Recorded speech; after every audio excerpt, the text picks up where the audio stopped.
Narendra Modi sir आपल्या इथे आले होते, टिळक अवॉर्ड त्यांना मिळाला. ओके. त्यावेळेसही जे फ्रेमिंग केलं ते आम्हीच केलेलं आहे.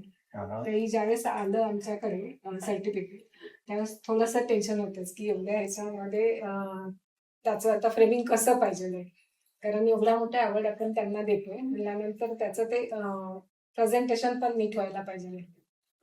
मग आम्ही त्यात 2-3 ऑप्शन दिले. मग त्यातून आम्हाला असं आलं की नाही, हे फ्रेम खूप मोठी वाटतेय. म्हणजे कार्यक्रम उद्या आहे आणि रात्री आम्हाला सांगितलं गेलं की ती फ्रेम खूप मोठी वाटतेय. त्यावेळेस मी त्यांना एक प्रश्न केला, सरांना तुम्ही तो प्रश्न सांगा की आपण पब्लिक, मोदीजी येणार आहे म्हणल्यानंतर पब्लिक किती असेल आणि स्टेज आणि पब्लिक, तर तो एवढा मोठा अवॉर्ड देताना ती फ्रेम इथे किती मोठी वाटणार. एका वाक्यातच त्यानंतर त्यांनी फायनल करून टाकलं की नाही, फ्रेम पाहिजे, बरोबर आहे साईज. म्हणजे ह्या गोष्टीचा सुद्धा आम्ही जेव्हा फ्रेमिंग बद्दल डिझायनिंग बद्दल विचार करतो, या गोष्टीचा सुद्धा आम्ही हे घेतो की फायनली ते कुठं जाणार आहे. शेवटी आता तो टिळक अवॉर्ड होता, त्या टिळक अवॉर्डला त्याचं एक प्रेस्टिज आहे.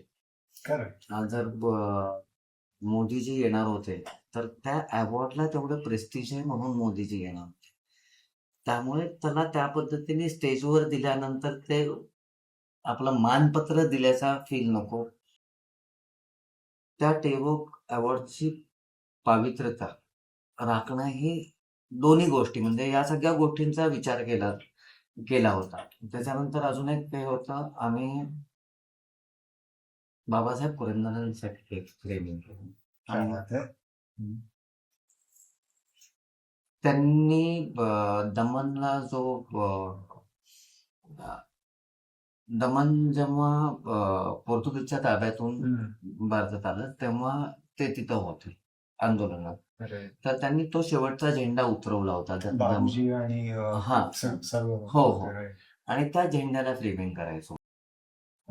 ते ऑलरेडी जेव्हा माझ्याकडे आलं तेव्हा त्याला ऑलरेडी स्टिचिंग वगैरे केलेलं होतं, कुठं कुठं काही धक्के होते. आता अननोईंगली चांगलं करण्यासाठी लोक करतात पण ते त्याला डॅमेज करतात. ओके. हा, तो एक त्याच्यामध्ये होता. आणि नंतर आम्ही त्यांना फ्रेमिंग करून दिलं आणि जेव्हा ती फ्रेम घेऊन आम्ही त्यांच्याकडे गेलो, ऍक्च्युअल झेंडा कुठेही त्याची घडी न घालता, काही न करता, कॉन्झर्वेशन फ्रेमिंग, त्याला जे टेक्निक्स गरजेचे आहेत, परत सेम की मी जे काय करणार, it has to be reversible, त्या पद्धतीने फ्रेमिंग करून हे केले. त्यांनी बघितलं, जेव्हा त्यांना ते ओपन करून दाखवलं, ते जागेवरनं उठले आणि ते लहान मुलांसारखे टाळ्या वाजवायला लागले. तो जो काय एक्सपिरियन्स होता, म्हणजे परत अशी लोक जेव्हा संपर्कात येतात तेव्हा एकतर आम्ही जे काम करतोय त्याचं समाधान मिळतं. दुसरी गोष्ट, परत ते पावित्र्यता आहे किंवा तो बालक म्हणून वय वर्ष 95 उठून टाळ्या वाजवणे. आपण जसं लहान असताना आपण एखादी गोष्ट बघून असं उठून टाळ्या वाजवतो, ती जी प्युरिटी आहे ना, ती ह्या सगळ्यांकडून शिकायला मिळते. If you haven't subscribed yet, don't wait any longer. Subscribe now.